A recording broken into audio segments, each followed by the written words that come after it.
หลายแคว้นหลายเขตกันดารอดทนหน่อยหิวหิวแถวอยู่ยากทุรกันดารตัดสินใจต่อสู้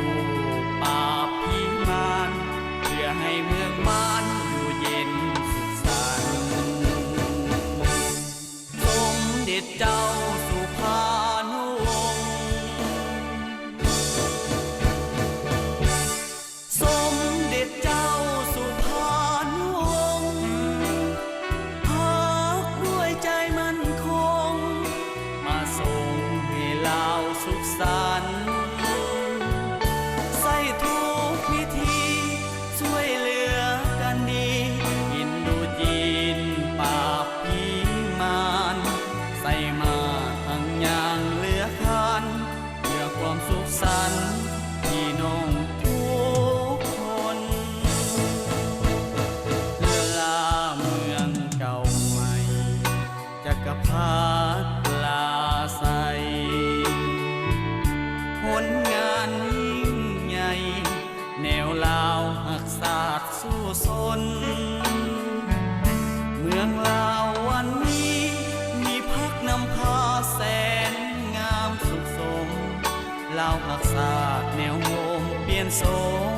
เป็นแนวลาวสร้างชาติปัจจุบัน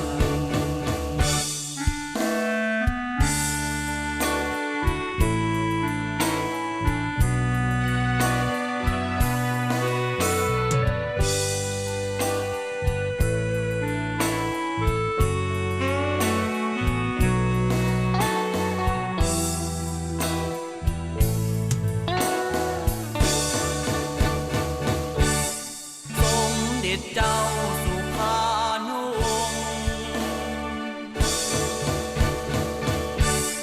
สมเด็จเจ้าสุภานุวงศ์พักด้วยใจมั่นคงมาส่งให้เราสุขสันต์ใส่ทุกวิธีช่วยเหลือกันดีกินดูจีนปราบผีมารใส่มาทั้งอย่างเหลือคันเพื่อความสุขสันต์พี่น้องทุกคนลาเมืองเก่าใหม่จักรพรร